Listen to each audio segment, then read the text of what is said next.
Olá, seja muito bem-vindo a mais um episódio do Doutor Podcast. Antes da gente começar o programa, já te convido a se inscrever aqui no canal no YouTube e nos seguir lá nas redes sociais. Nas redes sociais, tu fica por dentro dos nossos bastidores, pode mandar perguntas e sugestões de pauta. E aqui no YouTube, toda segunda-feira tem um episódio inédito para ti. Hoje nós vamos falar do transtorno do déficit de atenção e hiperatividade, o TDAH, que é muito mais do que uma dificuldade de concentração. Fica conosco que o Doutor Podcast está começando.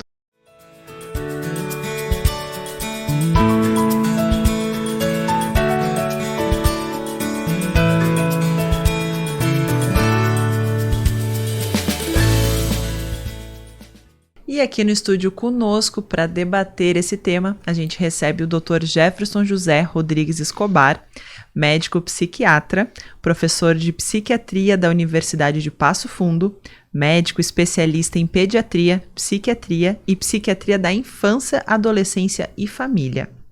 E Fernanda Dornelles Hoff, psicóloga e psicanalista, membro do Sigmund Freud Associação Psicanalítica e da Sociedade de Psicologia do Rio Grande do Sul, conselheira municipal de saúde de São Leopoldo e fundadora do grupo Rede de Conversas Lúdicas. Sejam muito bem-vindos, é um prazer receber vocês aqui. Igualmente.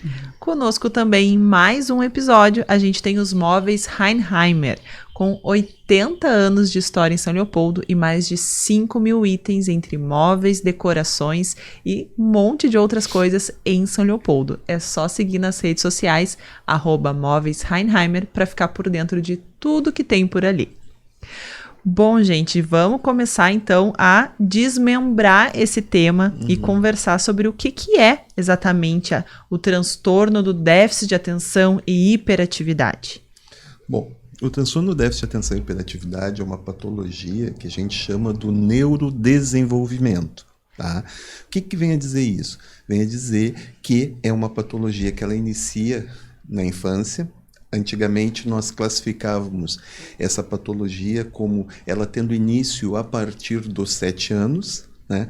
Mas agora, de acordo com o nosso Manual de Diagnóstico e Estatística DSM-5, a gente classifica as pessoas se elas começaram a ter a patologia antes dos 12 anos, ou seja, tem uma idade, mais 5 anos para que se possa classificar. É a patologia mais prevalente na infância e adolescência, a patologia psiquiátrica, diga-se de passagem, e que envolve uma série de alterações, tanto no funcionamento cerebral quanto na maturidade desse cérebro. Tá? E é uma patologia essencialmente clínica, né? O que quer dizer isso? O psiquiatra vai avaliar aquele indivíduo e vai fazer o seu diagnóstico. Não existe um exame específico que possa dizer, olha, essa pessoa é portadora do transtorno do déficit de atenção e hiperatividade, certo? Então, como é que a gente faz essa avaliação clínica, né? A gente vai ter uma série de itens que a gente vai qualificar ou não e classificar aquela pessoa como portadora dessa patologia. Que existem 3 apresentações. Né? Então, como diz o nome, transtorno de déficit de atenção e hiperatividade, que pode ser predominantemente desatento, quando aquela pessoa vai apresentar predominantemente sintomas de desatenção, como aqueles, uma pessoa é muito esquecida, ela perde o material necessário para executar uma tarefa, ela perde prazos, né? Ela não consegue manter a sua atenção e a sua concentração e uma série de outros sintomas relacionados à desatenção, que são necessários 6 sintomas para se fechar o diagnóstico, certo? A gente vai ter o predominantemente hiperativo, que é aquela pessoa que daí apresenta mais sintomas de hiperatividade, como não parar quieto, não esperar a sua vez, né? Interromper os outros, falar demais, né? Que são sintomas mais clássicos que a gente observa. E também a gente pode ter o sintoma, o paciente portador do transtorno de déficit de atenção e hiperatividade misto, que ele vai apresentar tanto sintomas de hiperatividade como sintomas de desatenção, né? Vai ter meio que equilibradamente sintomas tanto de um quanto de outro, né? E também, para fechar o diagnóstico, e isso é muito importante, porque a maioria das pessoas não vê dessa maneira. Ela vai lá e diz assim, olha, eu sou portador do déficit de atenção e hiperatividade, porque eu não presto atenção, sou desatento, blá, blá, blá, blá.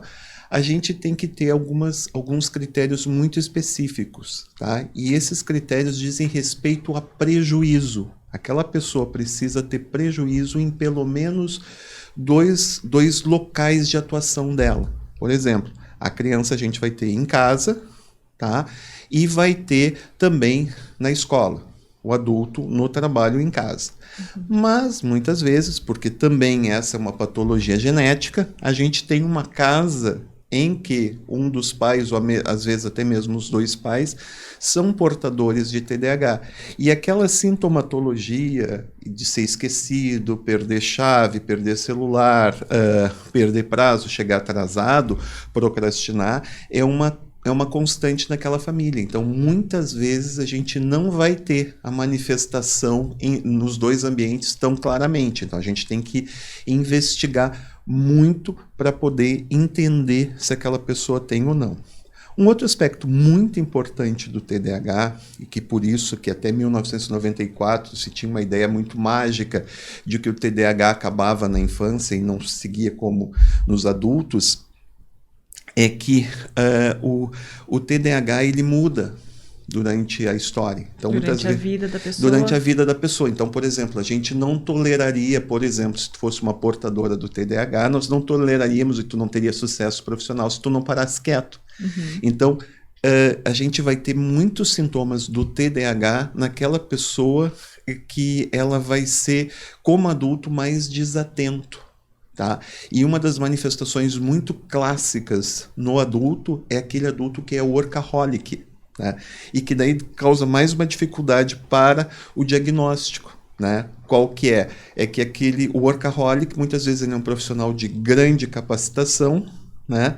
E que tem uma vida social muito desorganizada, né? Então não paga suas contas, se esquece de pagar as contas e assim por diante. Outra particularidade muito importante do TDAH é que ele é comórbido. Ele tem muitas comorbidades. O que vem a dizer isso? Muitas patologias são associadas ao TDAH. Por exemplo, na infância nós vamos ter o chamado transtorno oposicional desafiador, né? Que pode vir associado ao TDAH. E a gente tem na infância uma prevalência muito grande de associação dessas patologias, tanto o TOD, que a gente chama, o transtorno oposicional desafiador. O senhor podia falar um pouquinho mais sobre ele? O TOD... Que sacanagem, né? Só pra gente conseguir entender exatamente o que é. O transtorno oposicional desafiador é aquela criança que ela se sente muito mal quando ela recebe um não. Tá. Ou quando ela recebe uma ordem.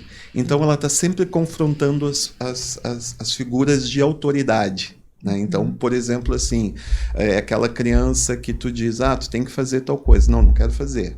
Não, mas então tá, vamos fazer do teu jeito. Não, do meu jeito eu também não quero fazer. Então ela sempre é o personagem do contra, do Maurício de Souza, né? Esse é o transtorno oposicional desafiador.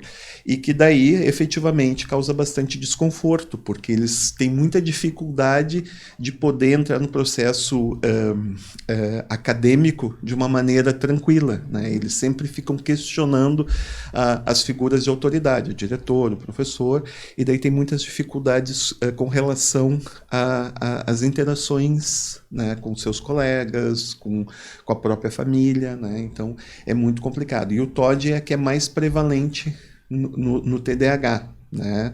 E quando vamos falando de adultos, nós vamos ter as patologias de ansiedade, né? As fobias, por exemplo, a gente encontra assim, os adolescentes já tendo uma certa fobia escolar, uma fobia social, as depressões, e a maioria dos psiquiatras de adultos, né, acabam não fazendo o diagnóstico do TDAH.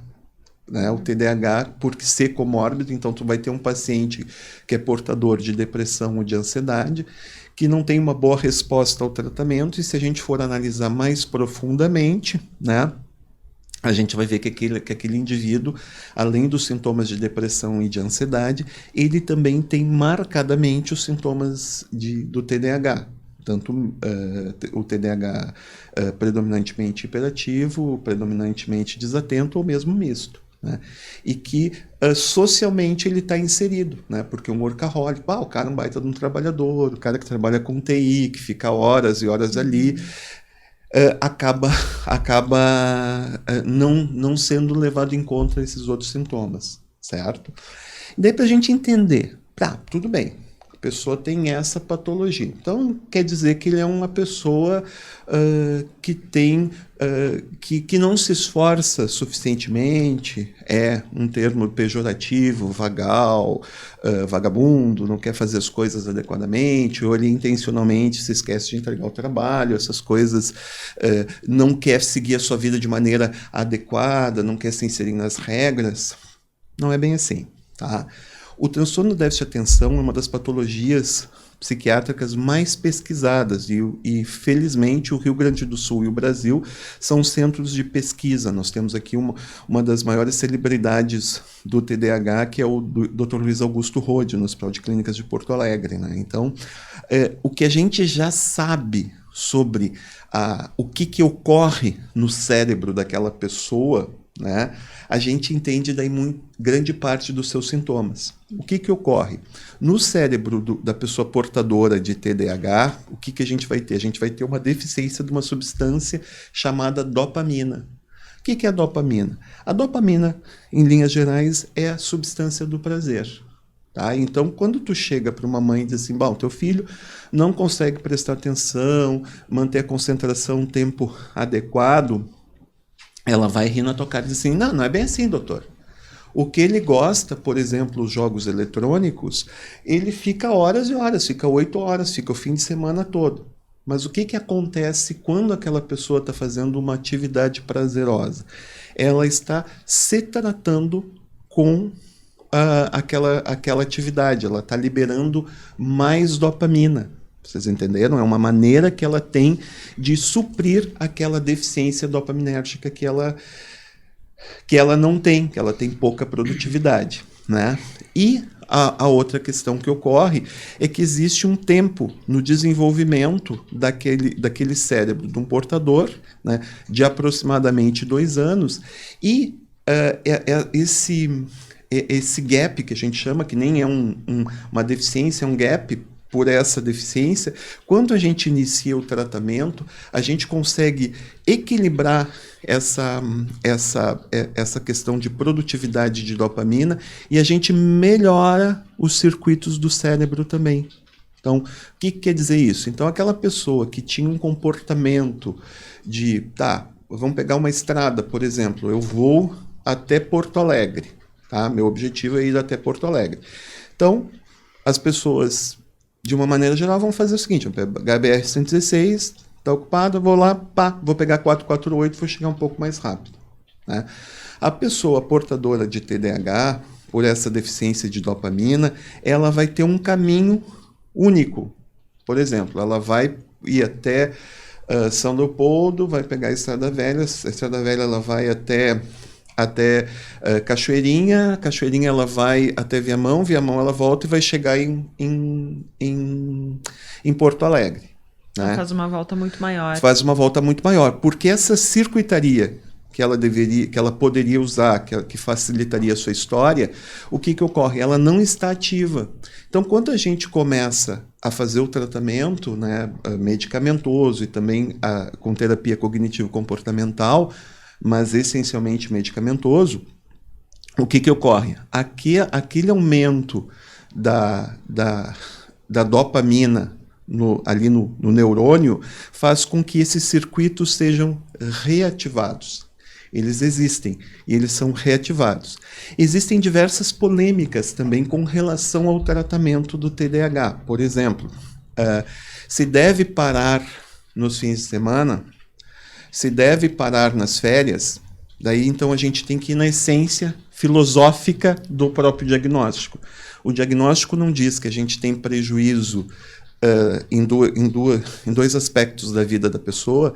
Então, se a gente privilegia somente a função acadêmica, a gente está indo contra o diagnóstico. né? Então, a gente tem que seguir sempre o tratamento do TDAH, não fazer interrupções em fim de semana. Vou fazer de novo a lembrança da estrada. Por exemplo, a gente está asfaltando uma via. A gente começa pegando aquele aspecto do circuito, né, que eu expliquei para vocês. A gente está pavimentando aquela via. Então a gente vai fazer como é que se diz?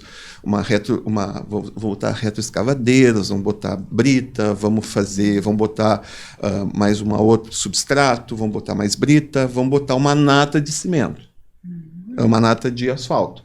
Daí a gente para de fazer esse procedimento. Aquela via que a gente estava asfaltando, ela acaba sendo, como é que se diz? Voltando à inatividade novamente, voltando a ter buracos novamente.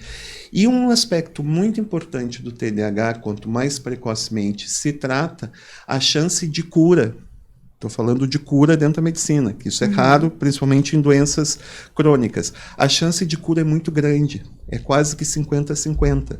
E aquelas crianças que não tiveram a cura, digamos assim, e que fizeram um bom tratamento, ela tem sintomas mais leves, que muitas vezes a gente usa de maneira intermitente o uso da medicação. Quando tem situações mais prementes, sei lá, um adolescente que tu tratou, quer fazer o curso de medicina, tem que se submeter a um vestibular, então a gente volta a fazer o tratamento. Uma pessoa que vai fazer direito, que vai fazer uma prova para a OAB, que está com dificuldade, alguém que quer magistratura, então também naquele período a gente vai usar. Mas a ideia do tratamento para o TDAH é a cura dessa patologia. Tá. E aí o que tu diz, eu acho que é super interessante, né, Jefferson, que é no sentido do quanto fica difícil quem tem o TDAH, né, ter um foco, né? Exato. E penso que isso se relaciona com todo esse trajeto que tu fizeste, né, nos falando, então, do sintoma e do diagnóstico a nível médico, a nível genético, né, como tu dizias, né, e acho que o meu contraponto é justamente me somar isso no sentido de pensar como que se dão aí os processos psíquicos, né? Porque quando a Larissa nos pergunta sobre, então, o que é o TDAH, como se como se faz o diagnóstico, né? Tô me apressando aqui na fala. Pode falar com tranquilidade. Tá bem, obrigada. Estamos todos com tempo. É porque a gente fica com vontade de dizer muita coisa, né? Sim, e acho certeza. que a tua fala me convocou. Então, se a gente pensa, né, de que alguém que tem uma atenção deficitária, né, e uma atividade em excesso, né, justamente uma coisa tem a ver com a outra, né, embora tu dizias, né, de que alguns têm déficit de atenção, né, e não necessariamente são hiperativos, o que é mais raro, né, eu penso assim, de se encontrar, porque geralmente, né, a atenção... Eu vou até te corrigir, tá, porque na realidade... o que ocorre muitas vezes e que me preocupa muito com o transtorno déficit de atenção e hiperatividade é que ele serviu por muito tempo para algumas questões relacionadas a alguns aspectos de psicofobia. Sim. E também desvalorização da mulher. Sim. Tá? Porque a desatenção ela sempre foi subdiagnosticada. Sim, tá porque bem. a menina não incomodava. O hiperativo ele incomoda. Sim. O guri hiperativo, que também muitas vezes tem um TOD, ele incomoda. Sim, e aí nós estamos falando de atividade e passividade, né? O exatamente. quanto culturalmente a mulher foi muito passiva por um tempo, né? E acho que isso daria pano para uma outra já discussão. Deu um podcast inteiro sobre isso, mas só para eu entender... a falta da hiperatividade, ela é mais comum em mulheres? É mais comum em mulheres, né? Os meninos, eles geralmente são hiperativos, né? E tem mais... energia para gastar. Energia, né? E acontecia muitas vezes, né? Coisas muito... Bom, eu estou falando para vocês porque eu sou uma pessoa que brigo muito contra a questão da psicofobia e essas questões de desrespeito ao sofrimento psíquico, né? E então a menina ficava numa situação assim, sabe? Ela ficava no seu mundo ali, né? Desatenta, pouco concentrada, e daí eles assim, e daí pintando lá com as canetinhas de várias cores, aí todo mundo diz, ela é tão querida, ela não incomoda nada, uma pena que ela seja seja burrinha, né? E então... E a gente não está falando de nada relacionado a aspectos intelectuais, aspectos pessoais. A gente está falando de uma incapacidade por uma base neuroquímica, né? Mas aí a Larissa falou em energia, né? Uhum. E aí que eu queria chegar. Porque, na verdade, alguém que tem uma atividade em excesso e que não consegue, então, se focar, né? Ter a atenção em determinadas vias, por exemplo, quando tu falava da escolaridade, é muito comum que as crianças cheguem ao tratamento quando estão inserindo na escola formal, ou seja, a partir do primeiro ano, né? Hoje, ainda bem, a gente também tem crianças que chegam antes, né? Porque antecipadamente melhor se consegue dar conta, né? De trabalhar as estruturas psíquicas, então, que é do ponto de vista que eu acho que eu posso acrescentar, que tem a ver com essa energia que a gente chama em psicanálise de pulsão, né? Que é uma energia sexual que não tem nada a ver com genitalidade, né? Que nada a ver com ato sexual, que é o encontro, né, de dois, né? Mas sim com essa energia que circula e que o bebezinho não vem com ela. O bebezinho vem com fome, né? Mas a gente pode dizer de que a gente nasce um organismo e a gente se transforma num corpo depois que a gente se encontra com outro corpo, que é de um adulto maduro, que nos cuida.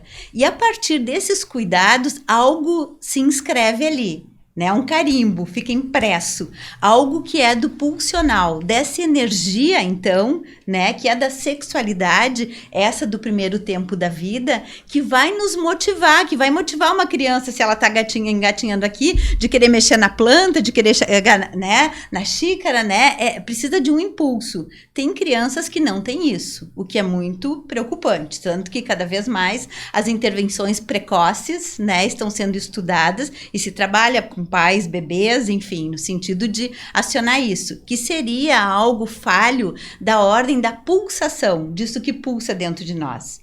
Somado a isso, nós temos um tempo de narcisização, que é quando a gente diz, fulano é narciso, né? Ele é centrado em si, ele acha que ele é o cara. De algum modo, a gente precisa disso no início da vida. A gente acreditar que a gente possa, que a gente tenha coisas belas, que a gente tenha potencial para...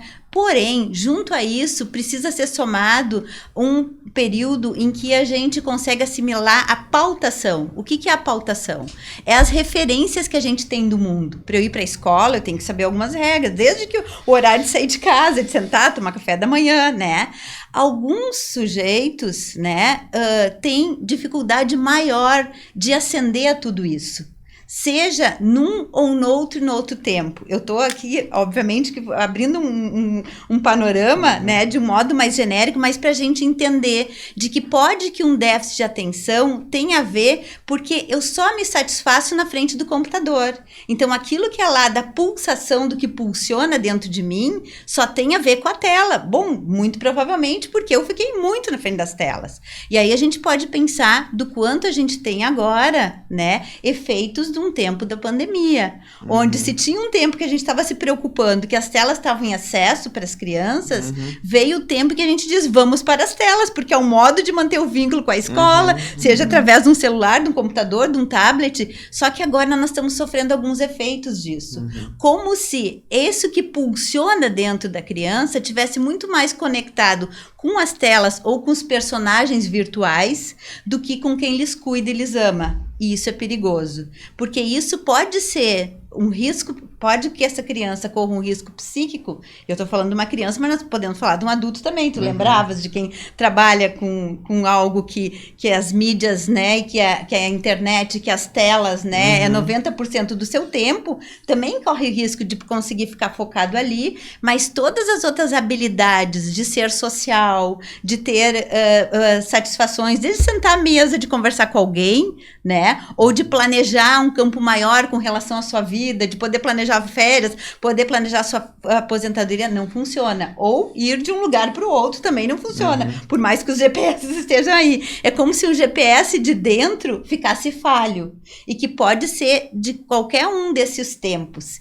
Esse diagnóstico, então, pensando no diagnóstico em psicologia, em psicanálise, que é por onde que eu trabalho, né? Ele vai ser um diagnóstico construído a partir da escuta desse sujeito, que não vai ser em um encontro só, onde a gente vai precisar, então, trabalhar o que é que está causando esse déficit de atenção, né? E essa hiperatividade, se for o caso. Que pode ser da ordem de uma neurose, que pode não ser da ordem de uma neurose, porque o sujeito não conseguiu neuroticamente se estruturar. E aí eu tô falando neuroticamente se estruturar, porque nós, a princípio, somos neuróticos. Nós poderíamos estar numa psicose, né? Alucinando coisas, né? E aí é de outra ordem. Então, a gente precisa entender como que os processos psíquicos estão se dando para esse sujeito, né? Para que aí entender onde que entra esse sintoma, né? Como que a gente fosse dissecá-lo, né? Tem uma autora que fala que a gente precisa trabalhar como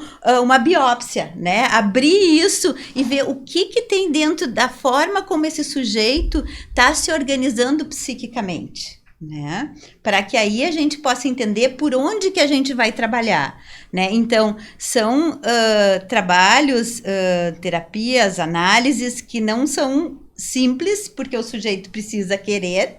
Se ele está da ordem das questões essas das satisfações falho, né? Se é um sujeito que está mais deprimido, ele vai talvez nos chegar dizendo que não queria vir, né? E acho que isso, né, Larissa, quando tu antes, quando a gente conversava, tu dizia, né, como identificar, né, por vezes um familiar que está muito entristecido, né, pode estar com o déficit de atenção, justamente porque ele está muito mais voltado para dentro de si do que para o mundo. Tu sabe que isso é uma das questões que eu sempre tenho bastante cuidado, tá?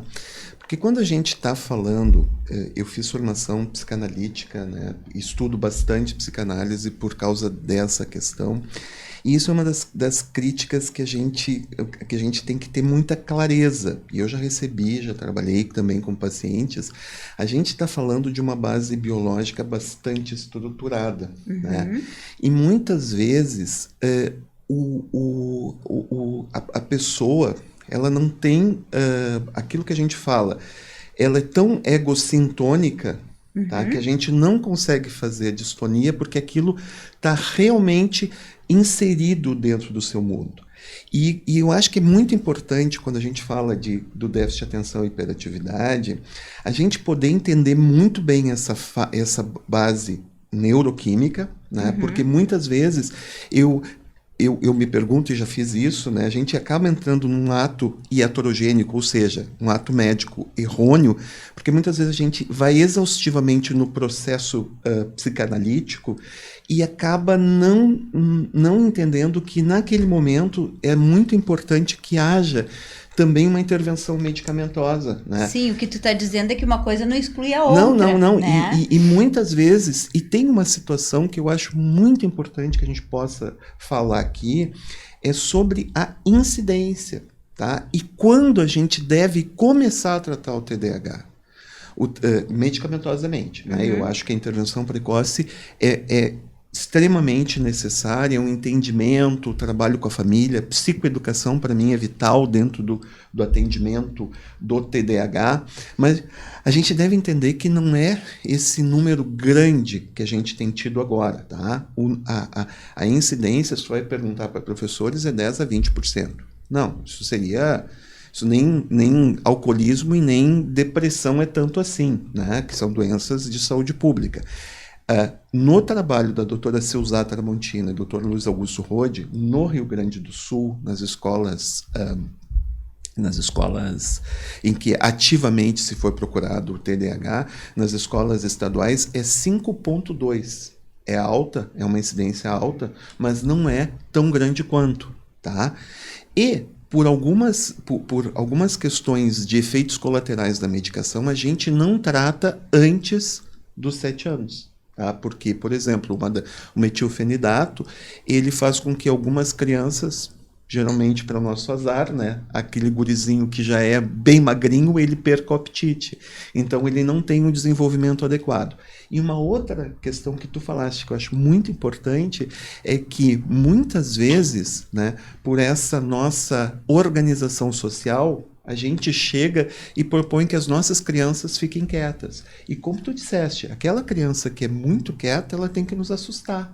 Porque se a criança não é curiosa, né, ela tem problema. Então, eu já recebi crianças recebendo tratamento para TDAH com 2 anos de idade. Nossa. É uma coisa absurda dentro do meu ponto de vista. Com 2 anos de idade, se a criança não está ativa, eu ainda com a minha veia de pediatra, né, eu realmente acho que aquela criança está muito doente. Né?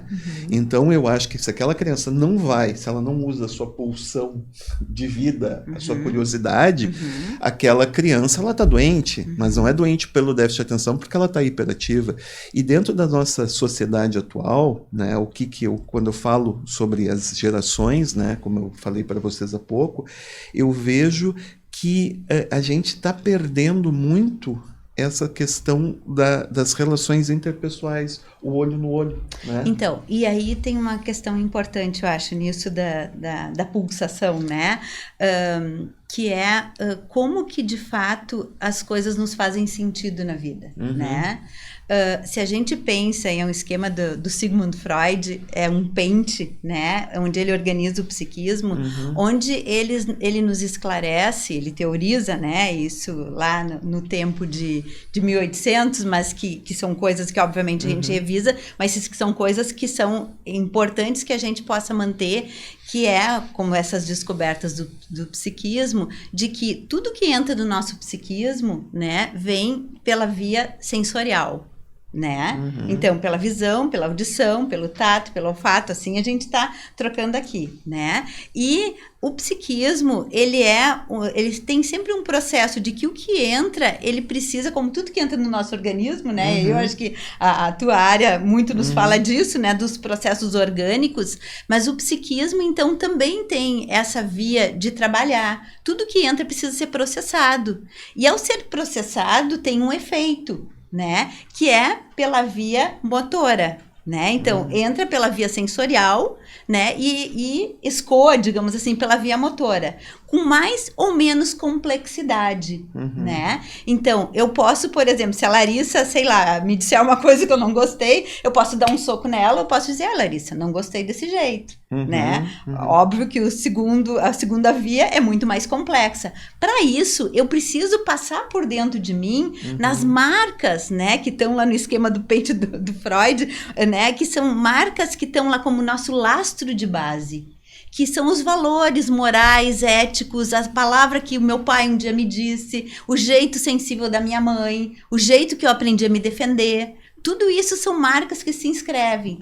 Para aquele sujeito que está agindo mais pela essa via, né, motora no ato, né, como uma criança pequena faria, né, que é pela hiperatividade, o menino que não conseguia sentar, que antes tu dizia, né, Larissa, que não conseguia sentar na escola, é porque entra pela via sensorial e tende a sair diretamente, né, uma descarga direta a gente chama, né, então eu estou enlaçando isso no que tu dizia, o quanto hoje a gente tem uma precariedade desde o tempo que nós temos para sentar e conversar, por isso é muito, muito sábio o programa de vocês, que a gente possa sentar e bater um papo, né, porque acho que assim vocês organizaram, né, como um propósito justamente de troca de ideias, porque isso nos falta, a gente poder somar pontos de vista diferentes, né, uma família poder sentar à mesa, né, esses rituais que a gente pode dizer, isso já passou, hoje é o tempo do fast food, mas no fast food eu passo no drive-thru e eu não converso, né? Então, isso que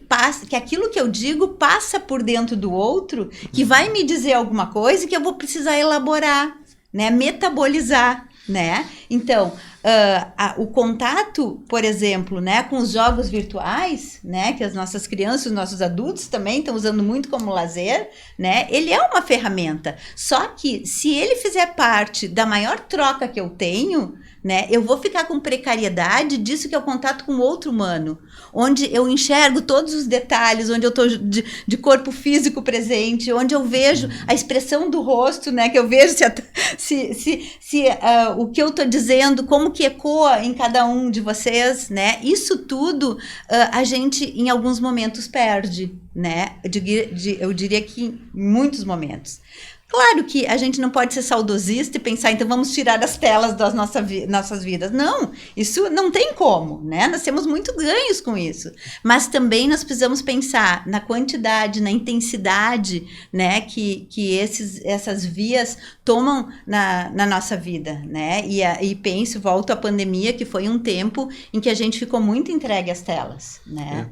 Mas tu sabes que uma das coisas que eu acho muito, muito importante quando a gente fala, voltando ainda ao TDAH, né, é que efetivamente foram anos, né, extremamente traumáticos, né, porque exigir que aquelas crianças ficassem sentadas assistindo a um professor, muitas vezes aquele professor não foi treinado, a gente foi jogado, né.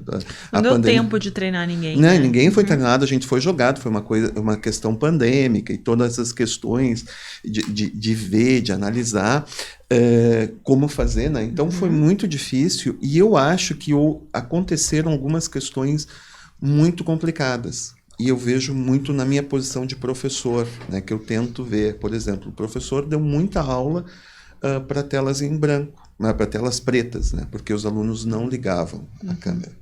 Uma outra pergunta que eu faço, né, pegando tu que me disseste a tua idade, eu não vou ser... Não tem problema nenhum eu não com vou isso. ser indiscreto em revelá-la, né? Mas assim, por exemplo, eu sou bem mais velho do que tu, meu filho tem a tua idade, né? Então, por exemplo, assim, eu pergunto também para a Fernanda assim, na nossa época, era necessário a gente ter uma linha de comunicação direta com os nossos pais enquanto a gente estava na escola? Era? Não. E outra, se acontecesse de dizer que meu pai tinha ligado para a escola, né, para me chamar, era alguma coisa muito dramática. Alguém morreu ou descobriram alguma grande porcaria que eu tinha feito aquele dia. Então, eu não vejo necessário do uso do smartphone na escola. Porque quando a gente passa a responsabilidade dos nossos filhos para a escola, não há necessidade de eles estarem lá. Então, o que acontece pegando ainda o TDAH? Essa geração millennials, que a gente chama, e a Z, o que acontece com eles? Eles têm muitas questões que mimetizam a questão do TDAH. Agora a gente vai falar sobre hábitos que mimetizam o TDAH, e por isso que parece que existe tanto TDAH e não é bem assim. Por exemplo, as nossas crianças, os nossos adolescentes ficam até altas horas acordados. E ficam até 3, 4 horas num chat e vão para a sala de aula às 7 horas da manhã. Ou seja, não dormiram. Não dormiram. Qual é a pior coisa para uma atenção e concentração? É a supressão de sono. Tá? E por que eles não dormiram? Porque a gente tem uma coisa que a gente ainda é bichinho. Mas a gente quer se esquecer, a gente coloca a roupa, faz a barba, corta o cabelo, faz unha, etc, etc. Mas a gente continua sendo bichinho. Então os bichinhos, eles têm um equilíbrio hormonal que diz o seguinte para nós. Quando a luz estiver diminuindo, é o horário que tu tens de ir dormir. É básico. Tu vai lá para tua caverna, tu vai para teu cantinho. A gente tem, em climas mais frios, hibernação. Daí o ursinho vai lá, vai hibernar todo o tempo. E nós nos esquecemos disso. Por quê? O que a gente faz? A gente tá no horário de dormir, tá anoitecendo, e a gente não faz uma higiene do sono. Tá? O que a gente faz? A gente pega, ao invés de deixar o nosso celular carregando na sala, a gente bota do lado da nossa cama. E para mim o celular é um ser vivo. Quando ele acaba a sua carga, ele se manifesta. Quando ele recebe uma mensagem, ele se ilumina. E o que ocorre com isso? A gente tem uma glândula que diz assim, tá anoitecendo, a gente tem que dormir. E a gente pega uma tela e liga aquele sol novamente. Então a gente faz uma grande confusão no nosso ciclo circadiano, que é o ciclo de dormir, acordar, o ciclo vital. E a gente desequilibra todo o nosso processo metabólico. Tá? Então, por exemplo, o cortisol que vai começar a funcionar, que é aquele que vai nos dar força para seguir o dia, ele vai começar a agir lá pelas 2, 3 horas da tarde. Por exemplo, a nossa melatonina que nos dá todo um equilíbrio para dormir, ele já vai perder. A gente não vai pegar sol, a gente vai ter uma série de alterações hormonais e neuroquímicas. O senhor quer dizer com tudo isso que pode acabar dando um diagnóstico mascarado? Não, um falso diagnóstico. É só botar aquele guri ou aquela guria para dormir, porque a nossa incidência é 5,2. Não tem esse número tão grande. E outra questão assim, tu vai fazer um trabalho, é copia e cola. Tu entende? Ou então a informação ela é superficial. E aí talvez a gente possa pensar o que é prevenção, né? Porque eu penso que é um tempo em que todos precisamos ser jovens, né? Então, com 1000 recursos para que a gente não envelheça. Só que um jovem, uma criança, um adolescente precisa, e aí eu vou voltar a um termo que eu usei antes, da pautação, da referência dos adultos maduros. Se todos são jovens dentro de uma casa, se todos se perdem no tempo, quem vai organizar esses rituais que tem a ver com o que tu dizias, né, das necessidades que o nosso corpo tem, né? E o quanto as bordas, por vezes, estão borradas da divisão entre as coisas, escola, casa. Então, se eu estou na escola, eu preciso estar conectado com a minha casa ou com os outros amigos que não estão na escola, né? E o celular faz isso, né? Nos seduz no sentido de que a gente esteja aqui, mas que a gente também esteja se comunicando com quem não está, né? Então, isso faz com que o sujeito perca a noção do si mesmo, que é essa noção no sentido da privacidade, né? E aí a gente pode pensar que o público e o privado estão confusos. Quando, por exemplo, a escola precisa muito documentar o que é feito no sentido de ter aprovação de todos. A escola, como uma referência, precisa ter também por parte de quem é o cuidador dessa criança ou dessas crianças, né, uma aposta no sentido de a escola vai dar conta. E o meu filho vai dar conta de depois me contar o que se passou lá, né? Isso é também a privacidade de uma criança que está crescendo, que chega em casa e um dia diz, hoje eu não quero contar, né? Por quê? Porque está se constituindo, está se construindo para além daquilo que é o ninho familiar. E tudo isso vai dando uma borda, né? Que é do eu, o ego, né? Que vai sendo o organizador para além do espaço de casa, esse espaço também da escola. E também a possibilidade de criar diferentes formas de lidar com as situações. Isso é da complexidade aí do psiquismo, né? Se nós temos sempre a mesma forma, se eu como sempre a mesma coisa, eu fico muito restrito, né? E aí eu não consigo dirigir minha atenção a outros campos, né? Que é a sociedade, que os grupos que eu transito, né? São importantes para mim no sentido de acréscimos, né? Então, e acho que sim, a gente teve um tempo em que todos a gente precisou ficar dentro do casulo, né? Então agora acho que é um tempo de retomada, no sentido de poder abrir as possibilidades, né? É que eu fico pensando muito nos aspectos, daí pegando o TDAH e esse excesso de diagnóstico, que eu vou te corrigir, né? Quando se fala que o TDAH é a doença da moda. Não, agora não é mais o TDAH. Agora a gente tem uma outra patologia que, nossa mãe, né? Eu fico muito irado, né? Quando começa. Agora todo mundo tem traços de autismo. Entendeu? O autismo agora é a doença da moda, tá? A gente está um pouquinho cringe. Polêmico. A gente está um pouquinho cringe quando a gente fala de TDAH, tu entendes? Porque agora é tudo autismo, etc, etc. E que eu detesto isso, tá? Eu acho que quando a gente fala das pessoas, a gente fala muito da sua individualidade, da sua construção psíquica, né? De todos os processos. A singularidade. E tu qualificar aquela pessoa, tu é autista, não é a gente está dizendo, olha, tu tem... Não. Assim como com qualquer diagnóstico, né, Jefferson? Porque um diagnóstico, por vezes... e por vezes o diagnóstico, ele encerra a discussão. Isto, ele exatamente. Essa papo. É uma preocupação, porque a gente estava falando justamente de que falar sobre, né? Porque para fazer uma avaliação de um sujeito, a gente precisa escutá-lo, a gente precisa escutar pode ser até através dele, o meio em que ele está, né? Exato. Olhar para a história dele, que marcas que ficaram dentro daquilo que eu dizia, prejuízo o que marcou, o que passou reto, o que eu não posso nem lembrar porque é uma dor intensa, a dor né? psíquica Então, que isso causa, porque quando a gente está falando em diagnóstico, em patologia, a gente tem que entender que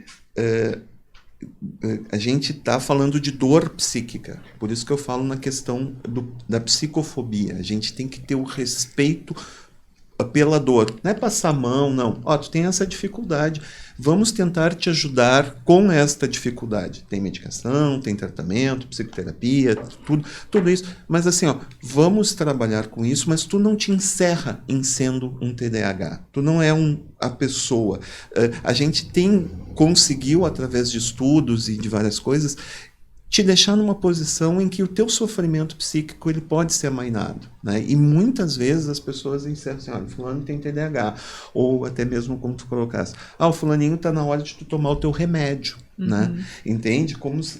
E a gente, eu conversando com uma amiga minha, falando, o médico, ele não trabalha com a saúde, ele trabalha com a doença. Então, eu acho que isso tem que ser mudado também. A gente tem que entender que a gente tem instrumentos para que a gente possa dar para aquela pessoa uma vida saudável em que ela não seja vista de uma maneira diferente, que ela possa encarar todos os seus sintomas. Como, por exemplo, a gente fala muito da questão da procrastinação no TDAH. Vamos entender por que ela existe. Ela existe porque a outra substância que falta para aquele portador dentro do cérebro dele, que está em falta, vamos equilibrar, é a adrenalina. Então, quando tu entrega o teu trabalho que tu tinha que fazer há um mês atrás e tu deixou para fazer na noite, no domingo tu pede a cartolina verde depois que fechou o Bourbon, né? Mãe, olha só, amanhã de manhã eu tenho que levar a cartolina cinza. Cinza depois que fechou do Bourbon, né? Que é a nossa expectativa, assim, né? Então, o que acontece? Aquilo ali dá uma descarga adrenérgica tão grande que ele satisfaz e aquela história que tu ouve muito no adulto, né? Eu só consigo fazer as coisas sob pressão, né? Por quê? Porque aquele aspecto deficitário que aquele indivíduo tem, ele vai precisar daquela adrenalina para que a coisa ocorra, né? Então, não é uma questão da vontade dele, ele não deixou, ele se esqueceu. Uma outra coisa que a gente está falando bastante é a questão das inferências. Por causa dessa imaturidade que a gente está falando, não vou chamar imaturidade, desse gap, uma gap que fica mais bonitinha, uma palavra inglesa, né? Esse gap de desenvolvimento que a gente tem, a ideia de tempo deles é diferente da nossa. E a gente tem que respeitar isso. Então, para eles, por exemplo, a gente está falando aqui, eu tenho que fazer olha, fulaninho, vai ter prova de matemática dia 5 às 3 da tarde. Ah, tá. Bom, vou estudar, vou fazer, vou tirar uma nota boa. Daí, a Fernanda chega e diz assim, Jefferson, vamos ali ver um filme tal. Não existe mais prova de matemática. Vocês entenderam? Então, por exemplo, muitas vezes os pais dizem assim, olha, esse ano se tu estudares bem, papapá, eu vou te dar um iPhone, nem sei, 19, 14, 15. Não adianta. É outro aspecto do TDAH. Ele precisa do feedback positivo imediato. Ele não satisfação imediata, né? E aí tem a ver com o que eu dizia da complexidade psíquica. Porque para eu tolerar uma frustração, que é talvez deixar de ir no cinema, porque amanhã é o dia que eu tenho que entregar tal trabalho, eu tenho tal prova, eu tenho que sustentar de que a satisfação vai vir depois. Vai vir no sentido de eu me sentir bem, porque eu dei conta daquele trabalho, eu me organizei para isso. E no cinema a satisfação é imediata.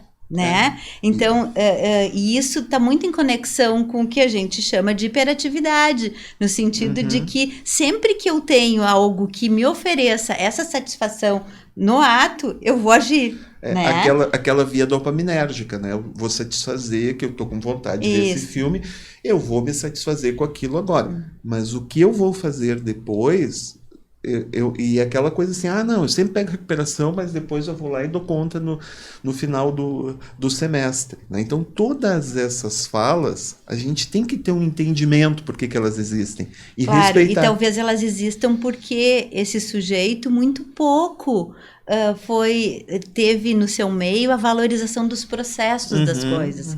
E os processos, eles levam tempo, né? Eles exigem tempo, espaço, um olhar para o outro, conversar, né? Poder fazer uma construção que passa por dentro do sujeito. O que ele quer, o que ele gosta, o que ele não gosta, né? Isso a gente acaba olhando também quando começam os prejuízos para a vida dessa pessoa. Exatamente. Porque se ela não consegue vislumbrar a recompensa a longo prazo, ela vai ter dificuldade para estudar. Sim. Ela vai ter dificuldade de pensar numa carreira, porque tem que começar de um lugar e ir para outro. E uma das complicações, né, Larissa, é que às vezes pode que essa pessoa não sofra como quem olha de fora. Sofre de um outro jeito. E aí não é simples o início de um processo terapêutico, porque é toda uma construção que precisa ser feita para que a pessoa se dê conta de quais são os seus prejuízos. Porque também se conectar com o sofrimento, com o que eu estou perdendo, que daí eu vi o meu colega lá apresentando o trabalho e eu não consegui, né? Se conectar com isso é muito forte por vezes, é triste. A gente vive um tempo em que as dores são evitadas. E o humano não tem como se livrar das dores, das frustrações. São nas uma vez crises que a gente cresce, né? Exatamente, as crises, as perdas, né? Os lutos, desde perder a infância para entrar na adolescência, de perder a adolescência para entrar na vida adulta, né? O primeiro luto, quando a gente se dá conta que a mãe não é uma parte nossa, pensando bem kleiniano, né? A questão, aquela mulher que nos... Aquela parte minha que me dá o seio bom, né, na hora que eu quero, quentinho, ou aquela que demora para me satisfazer, não é eu. Então, quando a gente tem essa ruptura, que a gente identifica, e isso é uma das coisas que eu identifico antes da pandemia e que falo muito sobre isso. As gerações, e por nossa culpa, geração X, eu e tu, tá? Não vou saber a tua idade, tá? Mas assim, vamos pegar aqueles que nasceram de 64 a 80, tá? 80, tá? São geração X. É um grande grupo. Não, mas depois os outros vão até 95, né? Então, essa geração X, né, foi a geração do plano B, né? E essa geração passou muito a questão do abandono, né? Ela não teve. Então, eu chamo a geração da culpa. Então, a gente não dá mais o limite ao nosso filho, né? A nossa prole. A gente oferece bens materiais e a gente não tolera mais a tristeza. A gente não tolera tanto que agora, por exemplo, tem coisas absurdas no ponto de vista educacional. Há uma proposta do governo do estado do Rio Grande do Sul, obviamente, baseada em diversas questões, em que não vai ser mais exigido 75% de presença. Vocês entenderam? Então, isso para mim é o absurdo dos absurdos. Tu quer de novo desautorizar a escola. Tu quer de novo desautorizar que um aluno deva ir para a escola, botando somente o aspecto acadêmico como função escola, não a função interacional que a escola representa. A gente trocar isso, assim, eu saber que a Larissa não gostou do que eu disse, quando ela fica com uma cara mais brava. Então, esse freio social, essa lapidação social, quando a gente não interage sem um elemento que é o computador, a gente acaba perdendo eles. E essa geração em que se inseriu efetivamente no meio digital, porque a gente está vivendo a terceira onda da comunicação. Primeiro foi a fala, depois foi a onda da escrita e agora vem a onda binária, a onda digital, né, que tem um elemento que vai interagir, que vai ficar no meio da interação entre dois seres humanos, né, ou mais seres humanos, quando a gente fala. Então, já existia televisão, existia um livro que se comunicava, mas não em tamanha intensidade como a gente está vivendo atualmente, né? E isso faz com que muitas coisas que a gente tem necessidade, como, por exemplo, olhar a visão do bebê, do seio ao rosto da mãe. E isso é uma questão evolutiva, uma questão que a gente sabe que teve várias e várias coisas, que a partir daquela comunicação é que todas as outras vão acontecer, e depois a própria função paterna que vai sequestrar aquele bebê daquele mundo idílico e vai mostrar quais são as regras sociais que a gente perdeu, né? Regra social tem muito pouco agora. Eu tenho que pensar em mim, o resto pouco se importa, né? E a gente começa a ter todas as questões patológicas que a gente acaba vendo em situações bastante dramáticas, né? E o TDAH fica no meio disso e muitas vezes sendo hiperdiagnosticado. Né? Então, aquela criança que vê todas as questões de superficialidade, ela quer, por exemplo, começa a ver um filme, começa a ver uma série, e daqui a pouco já está vendo no YouTube, passa várias e várias horas. Não, meu filho é desatento, porque ele não presta atenção em muitas coisas, ele não está dando conta da questão da escola. Mas vem cá, tia, quanto tempo ele está estudando? Uhum. Tá? Ele tem ido a todas as aulas, ele não tem... Por exemplo, quando ele vai, ele não fica o tempo todo no celular.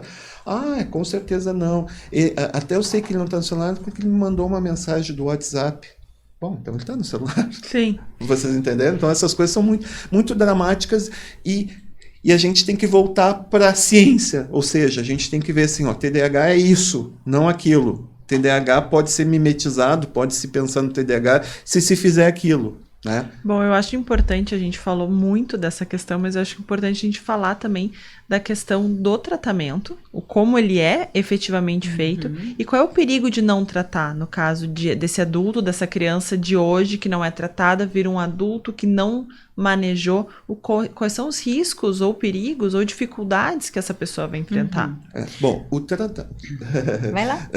Vou pegar no questão...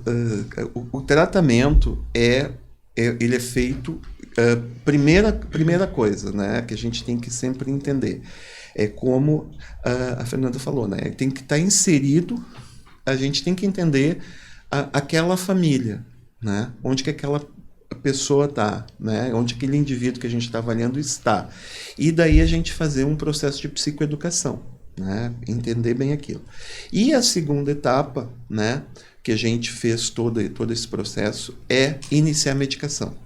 Tá? O médico que entende que não tem que aquele indivíduo ele é portador daquela patologia e ele se baseia e fez todo o diagnóstico que é clínico, voltando a falar, ele precisa medicar aquele indivíduo, porque aquele indivíduo, quando não medicado, ele tem um sofrimento muito atroz, que muitas vezes, como a Fernanda disse, ele pode não percebê-lo. Tá?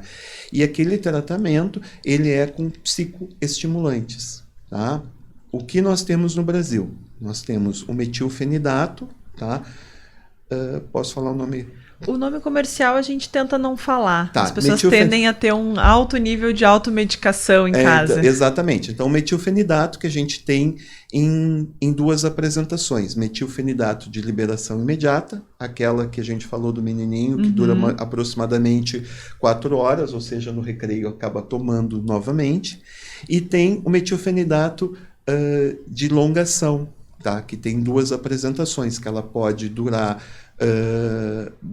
de 6 a 8 horas com uma reza forte, tá? Porque geralmente não vai tanto tempo assim. E há mais ou menos uns 8 a 9 anos surgiu uma nova medicação que é a lisdexanfetamina. Tá? O que é isso?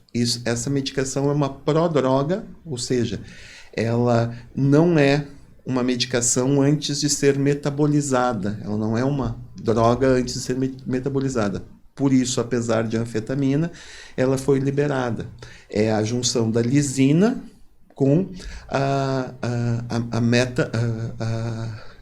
a dexanfetamina. Ou seja, quando ela entra no nosso organismo, ela vai direto nos centros onde ela tem que agir, e a lisina é metabolizada, que é um aminoácido. Né? E essa dura 13 horas.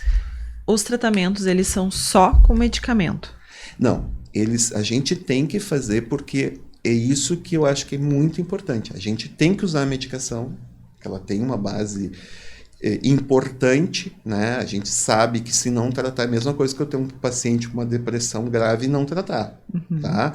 Mas a gente tem que deixar claríssimo que não é a pílula mágica, como a grande maioria das pessoas faz. A gente tem que fazer um trabalho, como a Fernanda disse, que a gente tem que mostrar que aquilo é um prejuízo, porque, como eu disse, pode estar inserido numa família, que aquilo não é problema, a pessoa pode não achar que aquilo é problema, porque tem muitas feridas que não consegue tocar, e então tem que ter um atendimento que eu chamo multidisciplinar, não necessariamente no mesmo tempo. Então tem que ter um trabalho de psicoterapia bem significativo, uma psicoeducação bem significativa, uma orientação para a escola, porque existem uma série de leis no Brasil e no mundo que protegem aqueles indivíduos portadores de TDAH. Por exemplo, o Enem, aquele indivíduo tem 1 hora a mais para fazer o Enem.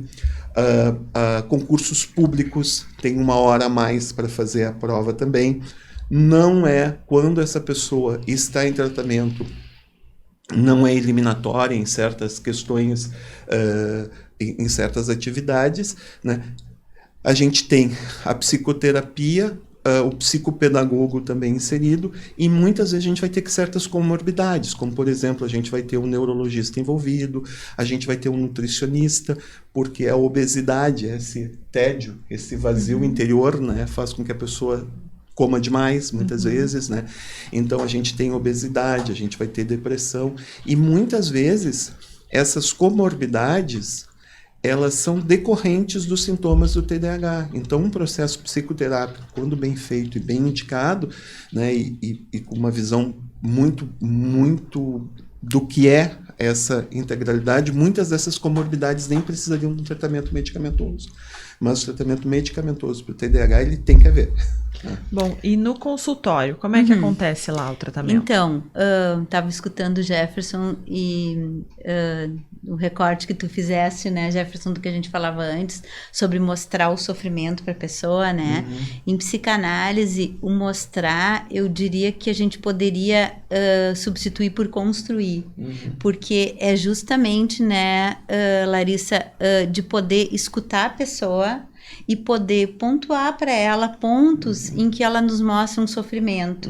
E a partir disso fazer uma construção que vai se enlaçar com a sua história, né? Com aquilo que ela pôde até ali, né, ter na sua constituição como sujeito, como um eu, né, e que muitas vezes está muito fragilizado, está muito reduzido a um diagnóstico. Então, que sentido que isso tem para ti quando tu dizias, né, que a pessoa não é aquele título, né? Então poder partir disso, né? Mas bom, vim aqui porque tenho TDAH. Bom, mas que sentido que isso tem para ti, né? Assim como com os familiares de uma criança. Então, sempre tem um período inicial, onde a gente vai fazer alguns encontros, onde a gente vai poder ter clareza de o que é mesmo que está fazendo aquela pessoa sofrer, né? Eu preciso ter clareza, o analista, que não precisa ser eu, né?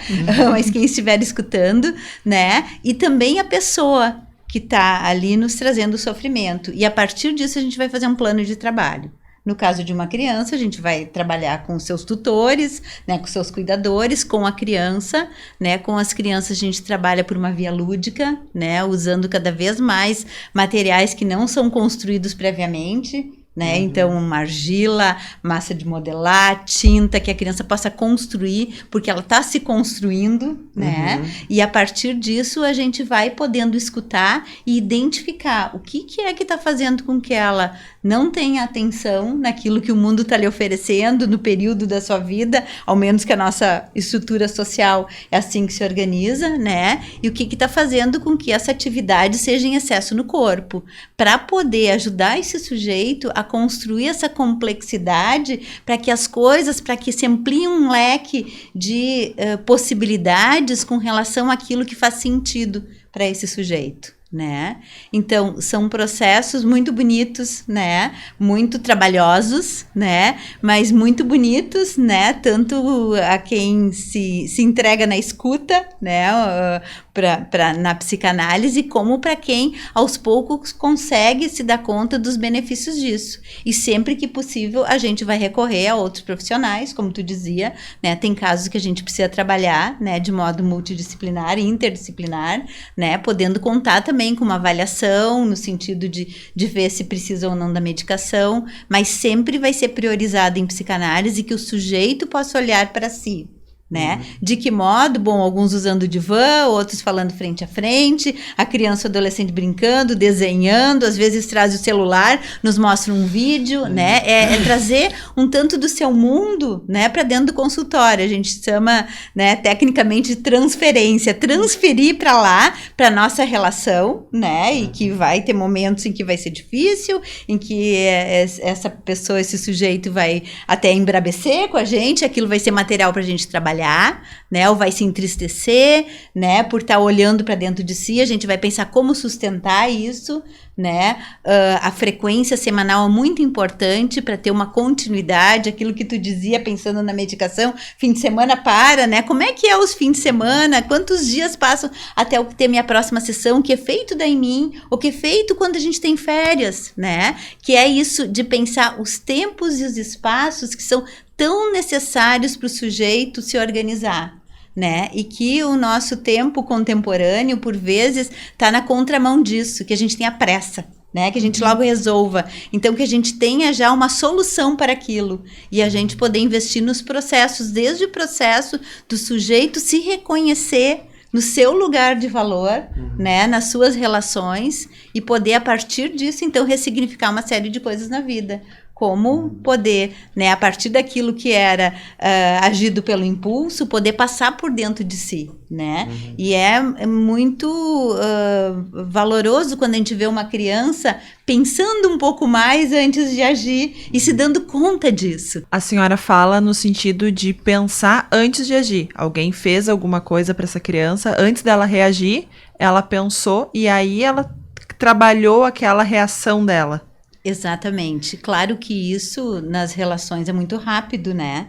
Mas são processos importantes para uma criança aprender a se defender, de modo que ela não convoque a uma briga maior do que a que ela foi justamente provocada, né? Então, é passar por dentro de si, a gente pode dizer, né? É pensar e identificar o que sente, né? Para que, a partir do que sente, que também possa se linkar com aquilo que são as marcas que ela tem de cuidado, né? E como que então ela vai lidar com aquela situação. Então, são processos psíquicos que são complexos e que precisam ser, no decorrer da vida, no decorrer da infância, da adolescência, né, ser dado uma atenção especial a eles, né? Que é como que eu reajo, por que eu reajo de determinada forma, né? E isso vai na contramão daquilo que antes a gente falava, né? Do tempo da contemporaneidade, que propõe que tudo seja rápido, que a solução seja imediata, né? Então, a gente buscar soluções que falem de processos, que tem a ver com processos internos e singulares, faz com que cada um possa se reconhecer e ter o seu modo de lidar, tanto com as coisas boas e leves da vida, como com as coisas mais difíceis, né? A gente sabe que o bullying é incrementado quando uma criança responde tal qual foi provocada, né? Então, claro que isso não é para desfazer aquilo do provocador, como a sua posição também de pensar. Ambos precisam pensar, né? E poder sair dessa via de funcionar, que é justamente com uma atividade em excesso, né? Que é uma descarga no corpo, sem poder pensar sobre antes de justamente se posicionar, né? Ok. Vocês têm algo a mais referente ao TDAH que acham pertinente a gente ressaltar, a gente orientar e que ainda não tenha sido falado? Olha, eu acho importante a gente falar sobre a questão de que a gente não pode diagnosticar o TDAH para todas as crianças e adultos a partir de pequenos sintomas. Eu acho que essa questão de entender cada indivíduo é vital neste momento, principalmente porque nós estamos saindo, como se falou, desse processo pandêmico, né? E na minha prática, o que eu observei é que as crianças, elas começaram a se organizar apenas no segundo semestre agora de 2022. Então, agora, em 2023, é que eu acho que a gente vai ter algum resultado menos traumático para o processo acadêmico, né? E como a gente fala muito em processos de pandemia, né, a gente tem as ondas, né? Primeira onda de contaminação, a segunda onda de contaminação, a onda econômica, depois a onda psicológica e psiquiátrica, né, por todas as perdas, todas as coisas, aprendendo a partir de 1919, na primeira pandemia. E eu vejo, a nível mundial e principalmente o Brasil, né, a gente vai ter, com certeza, uma onda acadêmica, né? A gente vai ter um apagão, e que se não trabalhar nesse apagão tecnológico, acadêmico, cultural, como a gente está vendo, como a gente começa a ver já a nossa história sendo tratada de maneira desrespeitosa, e a questão da cultura, a questão da arte, a gente vai ter realmente um apagão bastante significativo, e que não vai ter nada a ver com TDAH, mas sim da maneira como a gente tem que intervir a partir de agora, tanto com crianças com TDAH, como crianças sem TDAH, e com hábitos mais saudáveis, né? Que a gente possa trabalhar isso e ter ter bons resultados com tudo isso, né? Eu compartilho de que ninguém deve ser reduzido a um diagnóstico, a um título, né? E, bom, eu posso estar com um modo de me manifestar, sim, mas a gente poder acreditar e apostar sempre nas transformações, né, que se dão a cada um na sua singularidade, especialmente na infância e na adolescência, que são tempos transitórios, né? Portanto, essas manifestações, elas também podem ser transitórias, desde que trabalhadas, que era a pergunta que tu dizia, que tu tinha antes, né, Larissa? Assim, se a gente não trabalhar, bom, aí sim pode ser um sujeito desintegrado, com muita dificuldade de socializar, né, de amar, de trabalhar, né? Então, mas por isso esse trabalho é de muita seriedade e sempre podendo escutar o sujeito na sua singularidade, né? E ver que necessidades ele tem para esse trabalho, né, que nem sempre é de hoje para amanhã, porque justamente a gente vai na contramão disso que seria, né, um resultado ou uma pílula, né, mágica, como tu dizias antes, né, isso não existe, né, enfim. É isso então, gente, muito obrigada pela participação de vocês, por tanto conhecimento, a gente fica muito feliz de poder trazer esse tipo de debate para cá. É uma satisfação participar desse debate. Não, importantíssimo. E agradeço também a presença da Garbo Decor, uma das nossas patrocinadoras desse episódio, responsável pela nossa decoração, pelo nosso cenário. Loja de São Leopoldo, especialista em móveis soltos e exclusivos. Siga eles também na @Garbo Decor. O Penso Mais de hoje, o Doutor Podcast, fica por aqui. Te convido para na semana que vem, nós estamos de volta. Muito obrigada.